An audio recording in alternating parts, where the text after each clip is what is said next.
Welcome to the Lynn Lowdown. We're here with my brother's table's president, Mr. Sidman. How are you doing? I'm good. How are you? I'm good. Enjoying the nice weather that we've had the past couple of days. I know we deserve it. Yeah, definitely. How are you? I'm good, thanks. I'm Yeah, good. Thanks so much for having me on. no problem. We got a lot to talk about. But first, let's talk about how's things been since the shutdowns and Yeah. everything. Just tell me how's things been since everything has happened the past week. Yeah. It's certainly been a wild ride for everybody, and certainly for the table as well. We've had to make a lot of adjustments, as everybody has over time. Um, but we consider ourselves the last line of defense for people who would otherwise go hungry. Hmm. And so we've adapted as best we can to continue our mission of providing meals for those in need. So it looks different than it did before, but we're doing the best we can and keeping up with the increased demand as best we can. What are the adjustments that you guys made that you guys had to make? Right.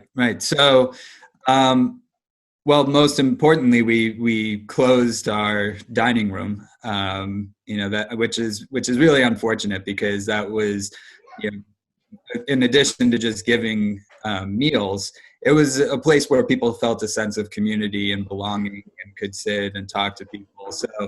But it just wasn't safe to do that anymore. So we now do to-go meals only, and we've arranged the dining hall so that there's stations in the four corners of the room, and only four people are allowed in at a time, and you Okay. can go from station to station and pick up what's there and leave. Hmm. And so that's the primary way in which we've had to adapt so far. So everything is to go now. And also in keeping the residents safe Mhm. and protected, how are you guys keeping your volunteers and your staff Yeah. safe when during the time of providing the meals? Yeah, sure. It's a primary concern of ours. Everybody wears masks and gloves. We're able to take people's temperatures. So we do all that, and then again, we really limit exposure.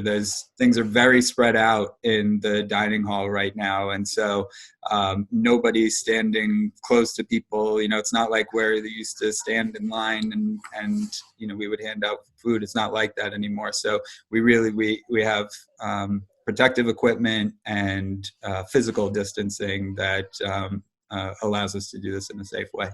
It, when you guys, and for many that don't know, my brother's tables, a lot of your meals are provided by donations. How's the donations been, and how are you guys still able to bring in meals? Are people still but donating whatever they can to you guys? We have a list of on our site of things that people can always donate on our donations page.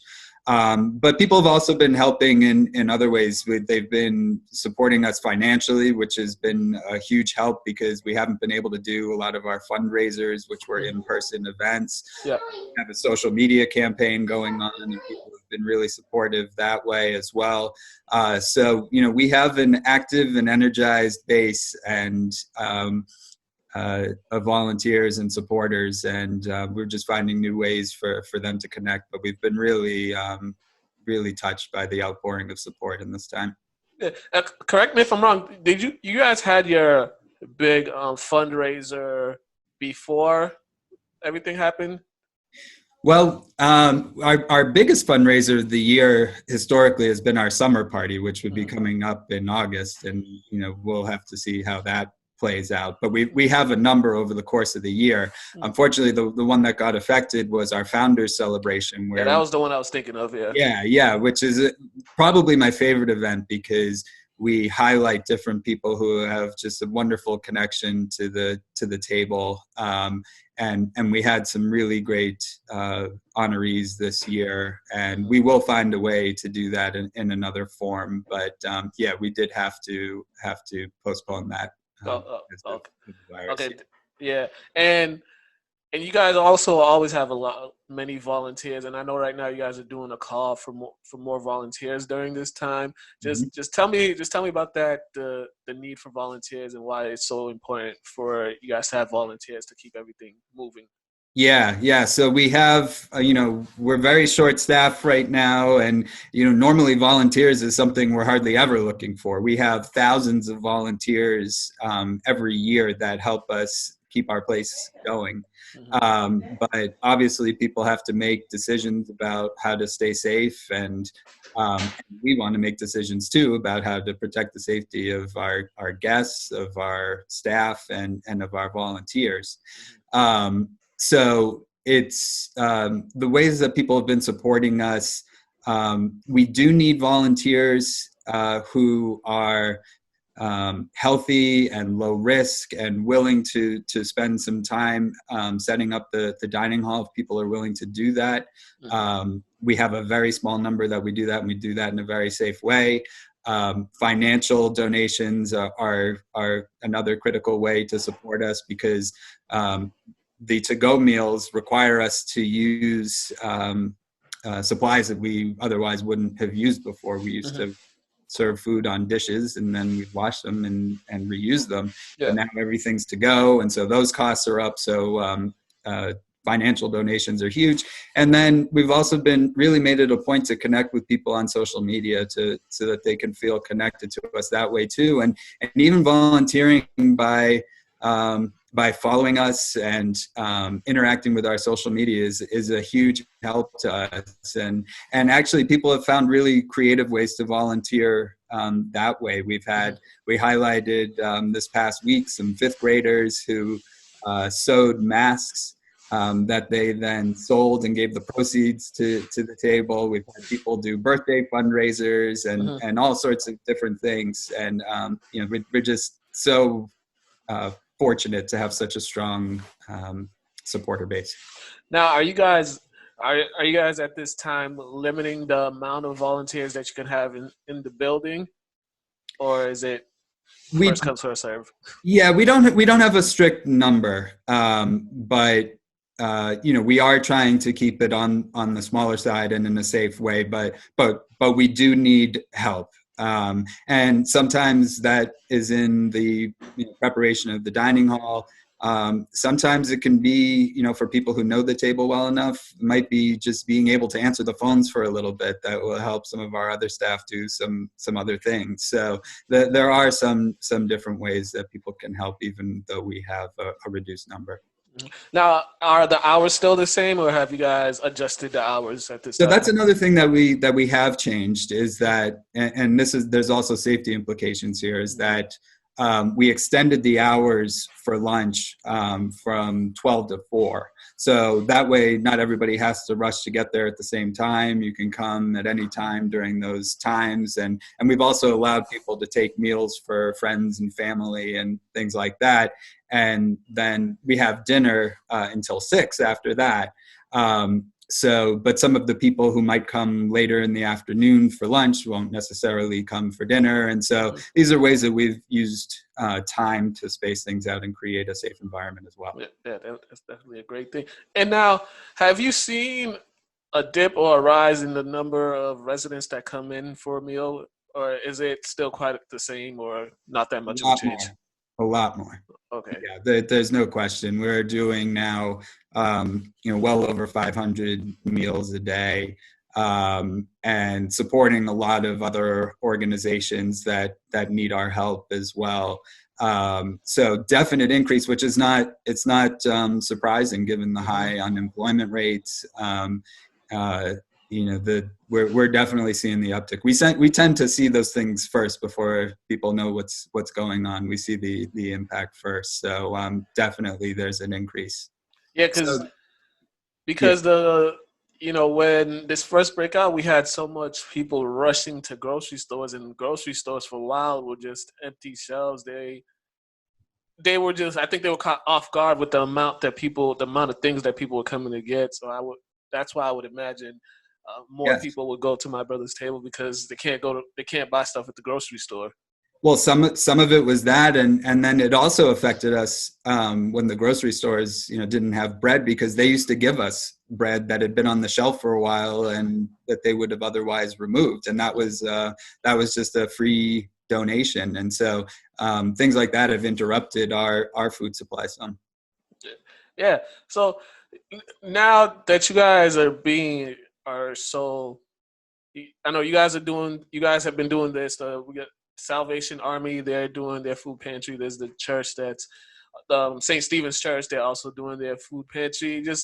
Can you guys just talk about the importance of being able to provide, not only your organization but also the other two I mentioned, that why it's important for them to provide, because so many people, you just talked about the unemployment. There's so many people that are uncertain about what's going to happen next, or where their next meal is going to come from. Can you just talk about the importance of you guys being essential to the community? Yeah, absolutely. There are so many great organizations doing such important work when people need it the most. As I said earlier, we're the last line of defense for a lot of people. If they weren't able to come to us, they would have nothing, and that's a responsibility that we take very seriously. And it's for those reasons that we're trying to adapt as best we can, and we see an increased demand, and that could even grow more as this goes on. So please, support any of these organizations. We're working hard and trying to help the most vulnerable in our communities. Yeah, and we all don't know when this pandemic or the staying home order is going to end, or when the pandemic's going to be over. I know they said May 18th, but people like myself, I'm not. I don't think May 18th is going to be the last day. Just how, moving forward, how are you guys going to be able? What are you guys going to be able to do moving forward? Because we got the summer coming up, and I'm sure more people are going to pop up during the summertime. So how are you guys just going to be able to try to keep things afloat during this time? Yeah, so I think our process in terms of to-go meals is one that's going to stay for a while. As you said, nothing's going to change for us that way on May 18th. So I think we're going to have to just sort of optimize our processes around how we can best do this and most efficiently.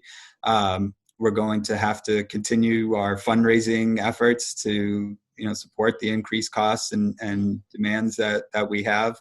But again, we're confident in our supporters who've known us for many, many years, and we think that they'll help us get to the other side of this. Yeah, definitely. And how's the city have helped you guys? Can you talk about things that the city has done to help you guys, as far as get more volunteers, or letting people be aware of the resource that you guys have? Yeah, well, we certainly have some great advocates from the city, including our ward counselor, Diana Chakutis, who helps out. For example, she recorded a video on our social media campaign, asking people to support us in whatever way they can. So, we're very fortunate for a lot of the support that we have here, and in return, we take our responsibility to the city. We take that. We take. Yeah. Now, before we got a couple minutes left. Once again, if people want to volunteer, or if they want to help out in any way, just to let them know where they can go.